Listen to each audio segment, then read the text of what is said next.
கிடைத்தது ஒரு நாள் தொலைந்து போகலாம், பிடித்தது ஒரு நாள் வெறுத்து போகலாம். இந்த உலகில் நிரந்தரம் என்று எதுவும் இல்லை. யாரோடு யாரும் நிலையானதாகவும் இல்லை. வாழ்க்கை எனும் பாதையில் இவைகள்தான் நிரந்தரம் என்று வாழ்ந்து ஏமாற்றமடைந்தவர்கள் ஆயிரம் ஆயிரம்.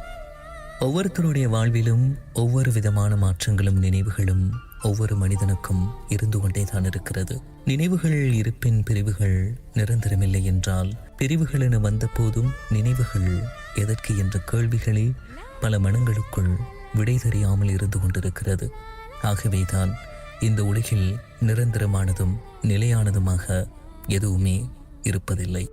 கோவில் என்பது வெறும் வழிபாட்டு தலம் மட்டுமல்ல, அது ஆன்ம பலத்தை தரும் இடம். கோவில்களில் அபரிமிதமான காந்த சக்தியும் பாசிட்டிவ் எனர்ஜியும் நிறைந்துள்ளது. கோவிலின் மைய பகுதியில் மூலவர் சிலை இருக்கும் இடத்தை கர்ப்பகிரகம் அல்லது மூலஸ்தானம் என்போம். இந்த மூலஸ்தானம் தான் காந்த மற்றும் பாசிட்டிவ் எனர்ஜி குவிந்துள்ள பகுதி. பழைய கோவில்களில் கர்ப்பகிரகத்தின் கீழ் செப்பு தகடுகள் பதிக்கப்பட்டிருக்கும். இதுவே கீழே இருக்கும் காந்த சக்தியை பன்மடங்காக்கி வெளிக்கு அணரும். 3 புறமும் மூடப்பட்டு வாசல் பகுதி மட்டும் திறந்திருக்கும் கர்ப்பகிரகத்திலிருந்து வெளியேறும் காந்த சக்தி வாசலில் இடது மற்றும் வலது புறத்தில் நின்று இறைவனை வணங்கும் பக்தர்களை சென்றடைகிறது. இதனாலேயே தினமும் கோவிலுக்கு செல்லும் பக்தர்கள் கோவிலுக்கு சென்று வந்ததும் ஒருவித சக்தி, அமைதி கிடைப்பது உணர்கின்றனர். கர்ப்ப கிரகத்திலிருந்து வெளியேறும் காந்த சக்தியின் சுற்றுப்பாதை இடமிருந்து வலமாக இருப்பதாலேயே பிரகாரத்தை இடமிருந்து வலமாய் சுற்றுகிறோம். அவ்வாறு சுற்றும் போதும் காந்த மற்றும் பாசிட்டிவ் மின் சக்தி நம் உடல், மனம் மற்றும் மூளைக்கு தேவையான சக்தியை தருகிறது. மந்திரம் சொல்லும் போதும் மணி அடிக்கும் போதும் அங்கே செய்யப்படும் அபிஷேகமும் அபரிமிதமான சக்தியை கோவில் முழுக்க பரவ செய்கிறது. நீ நீரில் குளித்தால் புற உடல் சுத்தமாகும்.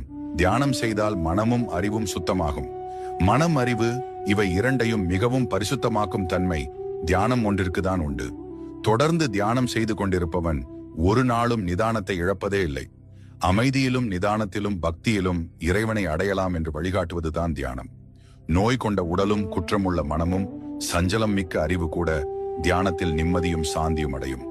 மனித குலத்தில் உள்ள எம்மதமும் விரும்பும் ஒரே வழிபாடு தியானம் ஒன்றே.